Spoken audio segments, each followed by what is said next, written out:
Morning everybody, happy Monday, happy new week. I hope you're excited. I know that I am. Now, one of the most common questions that I get asked by people who are first starting out learning foreign languages is, do you need to live in the country in order to learn the language? Or do you at least need to sort of immerse yourself for an extensive period of time? Now, rather than just saying, no, look, see, I'm proof, boom, boom. We'll talk about why not, and I'm also going to give you my own little checklist for sort of essentials that I need, and if I have those, then I can do it, and also some nice to haves that really set me up for success learning a foreign language while not being in the country where it's spoken. I'm also going to tell you a quick story of how I actually did live in the country once while starting a new language, and I actually learned more after I left. And we're even going to touch briefly on what I call the immersion myth. It's going to be a great episode, but it is Monday morning after all, so I think we should start by getting a cup of coffee. I've got my nice mug. Let's do it.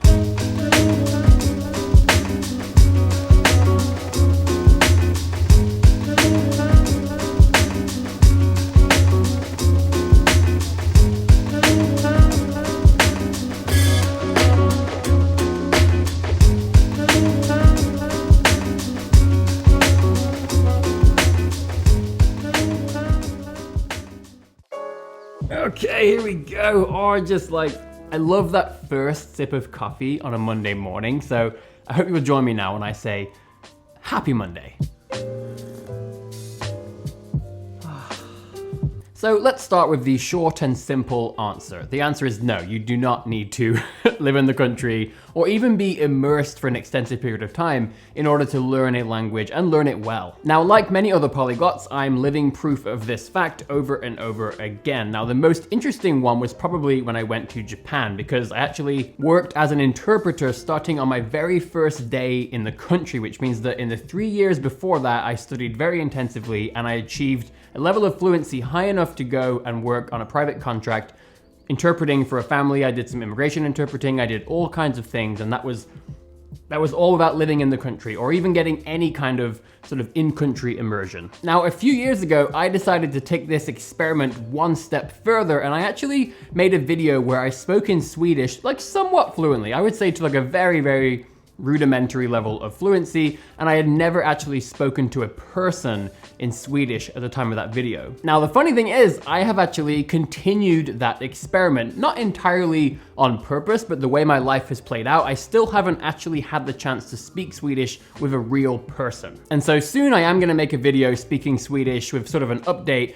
and you'll get to really see the type of things you can achieve even if you don't have somebody to talk to. And by the way, I didn't do that to say that everybody should learn without speaking to people. It was more just to sort of prove what is possible if you don't have the option to talk to somebody at any given time. Now, the funny thing is that while I usually do learn the language to some degree of fluency before I even go there to visit, let alone live there was one time when I actually did begin learning a new language while living in the country. This was because it was a very unexpected scenario. This is that familiar story to some of you where I actually moved to Portugal to work as a French customer service agent for Expedia France. But the thing is, that happened by complete surprise. I literally did the job interview while I was in France looking for work at the time, got the job, and 32 hours later, I don't know, I was in Lisbon in my new sort of tiny room in this apartment, waiting to start my new job the next day. Now, the funny thing here is that I actually learned a lot more Portuguese after I left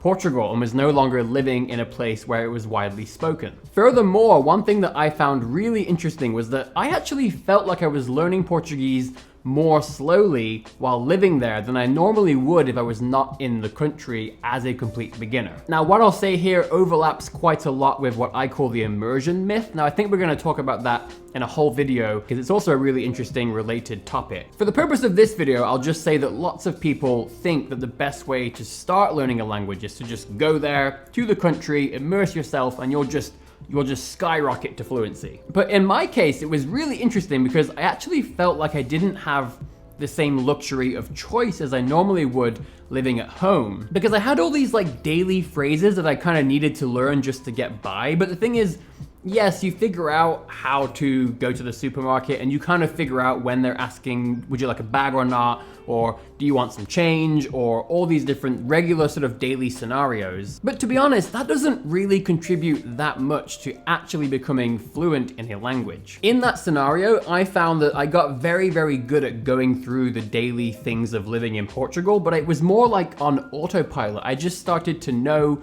which phrases were coming when, I knew what they were going to say, I knew how I was going to respond. I wasn't really becoming fluent, I was just getting very good at getting through the day-to-day tasks in Portugal. Whereas when I'm learning a language at home and I'm not actually in the country, there's none of that pressure, and so I'm able to actually focus on learning the things that I personally know are going to help me the most get to the place where I want to be. So again, that might be a sort of controversial comment, but in my experience, I can learn languages faster when I'm actually able to be outside of that context as a complete beginner, rather than somebody who's dumped into the country and is kind of forced under all this pressure to just figure out how to get through daily life before they can actually start learning substantive things in a structured way that helps them really start taking big strides in that language. And that's why I actually prefer to develop a very, very basic level of fluency before going somewhere, because then on my very first day, I can actually take full advantage of all the conversations happening around me, all the interactions I might have. Even asking for directions can turn into a delightful friendship because you start talking, people are curious. There's so much magic that you're able to capture if you already have developed a really nice level before going somewhere. Now, I'm not saying you shouldn't go somewhere. It's wonderful motivation. It's a great thing to do. I'm just saying for the purpose of learning, there's just so much more that you can do without having to be immersed or living in the country. So then how do we learn a language and learn it well if we're not getting that in-country mass immersion? Well, in my opinion, the two most important factors for being able to successfully learn a language fluently while not living in the country are, number one, the resources that you have available to you for studying that language, and number two, the methods that you use to mine those resources for value. But for me personally, it's by far the resources that are most important. Of course, some methods might be more effective for you than others, but at the end of the day, the absolute foundation of this is what resources do you have. So now I'm going to share with you two very simple checklists, and these are just things that I personally like to have, and I know that if I have all of these,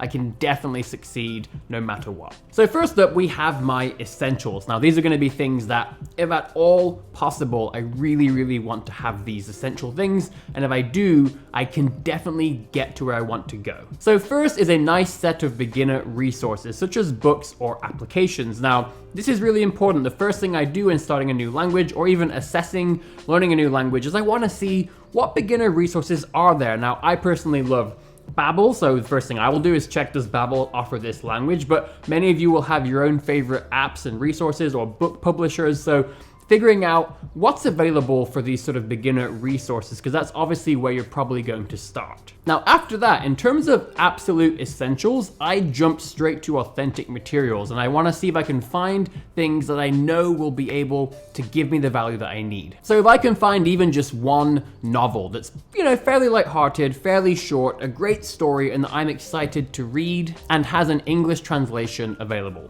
if possible. I like to find some great audio resources, so these could be things like podcasts, these could be things like YouTube videos, and then lastly, some kind of video-based resource that can give me a sort of culturally immersive experience. So for me, these are things like movies and TV shows. So next up, we have these nice to haves, and so these are things that I really, really love to have, and if I can find them, then it really gives me a lot of confidence learning that language. So first up, I have graded readers, bilingual texts, or even annotated texts, audio resources that actually have transcripts or native subtitles. An example of that is the Easy Languages YouTube channel, which has all these videos that have subtitles in both English and the target language, which is great. And then finally, movies or television shows that actually have the native subtitles or a transcript. Now, one really important thing to notice is that when I described how resources are, in my opinion, the most important thing here, I talked about mining value from them. And so you'll notice that my sort of essentials are, except for the beginner resources, which is kind of my gateway to the language, the rest of them are authentic materials that I know have the linguistic value, the treasure in there, that if I can just get to it,